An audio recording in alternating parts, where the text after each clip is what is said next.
when you have something you enjoy and that other people enjoy and that really works, it's easy to, just kind of fall into the groove.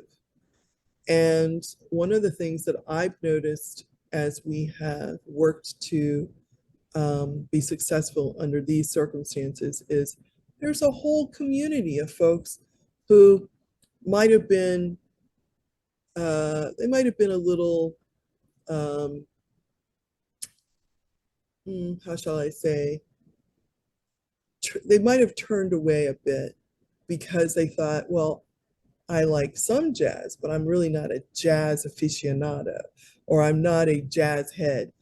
Um, Maybe I like jazz-ish music. So we're reaching out to those audiences and saying, hey, come on in. This is a benevolent room. It's a great lineup. You'll find something that you enjoy, that you have an appetite for, and we're going to program that accordingly.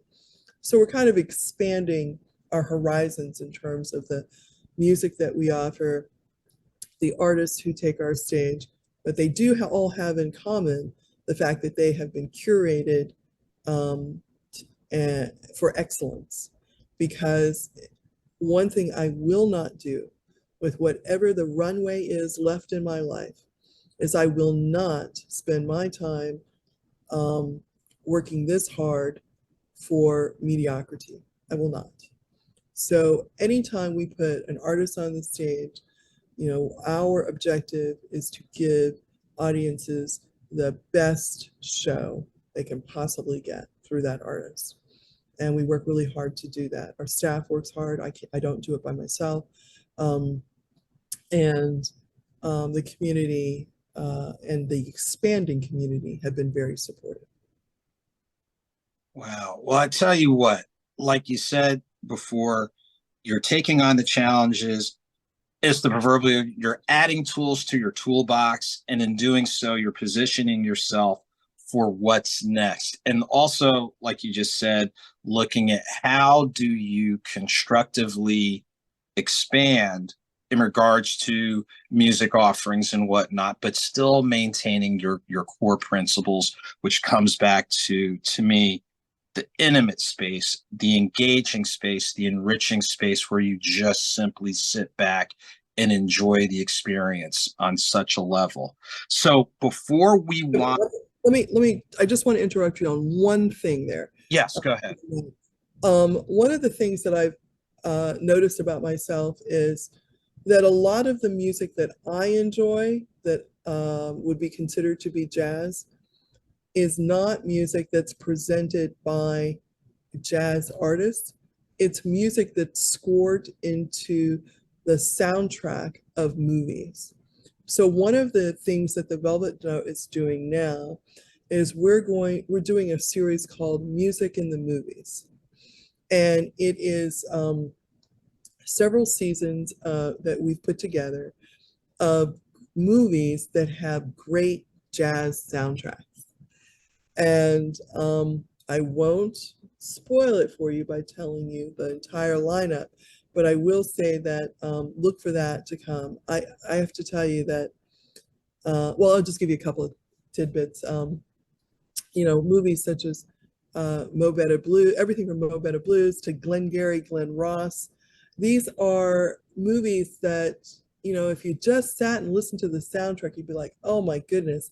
But we were riveted with the script of the movie itself. So it was just kind of in the back of our heads. And so here at the Velvet Note, you'll have a chance to see that entire movie with the soundtrack playing, of course, and also to enjoy a special guest who can shed some light on how those soundtracks were constructed for those movies. I'm very excited about that series. Wow. And again, you're like you said before, you're expanding the horizons and drawing connections and bringing it to such a great space. So as we get ready to wind down, remind people, in addition to what you just shared, what's upcoming for September, and the best ways for people to learn more: websites, social media, all the contact info, so people can come out and not only patronize by partaking of the experience, but if they want to take that a step forward, what are the best ways for people to be able to do so? Okay. So in the month of September, of course, we have a diversity of artists who will be on our stage. First and foremost, I want to mention that we have our Thursday night open mic jams session that happens almost every Thursday night. It goes from 8 o'clock until 11 o'clock. It's $3, excuse me, it's $10 to get in. It's 3 hours of music, which is a deal you can't get anywhere. There's a great house band, and you can come out and just um, applaud and be a spectator, or you can also take the stage with your instrument, whether that instrument be your voice or another musical instrument. So I want to reinforce the fact that we would love to see people on Thursday nights as well. We have headliner shows on Fridays, Saturdays, and Sundays. A couple of notables.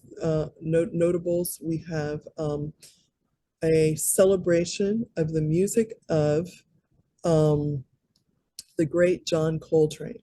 And this is his birthday month, and we celebrate him every September.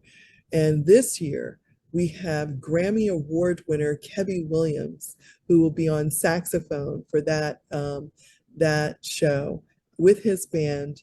We are really looking forward to the music that he's going to play and the insight that he will share about John Coltrane as he takes up that mantle. And we have a range of singers and instrumentalists, and people who, we even have an artist later in the month who goes from a Rat Pack jazz repertoire to the music of John Mayer in the same show. So we're really excited about the artists who are coming up this month. And you can find all of that at the velvetnote.com. thevelvetnote.com, which is our website. You can also take a look at our Facebook page or Instagram page for announcements, or you can call. I'm one of the few jazz club owners who picks up the telephone and will talk to you pretty much anytime you call. I have people who call me at like 3 o'clock in the morning. I'm not always awake, but sometimes I am. So you can call 855-5-VELVET, 855-5-VELVET, anytime, day or night, and you'll get a chance to ask about our upcoming shows. You can make reservations, or you can just have a conversation with me about jazz or anything else.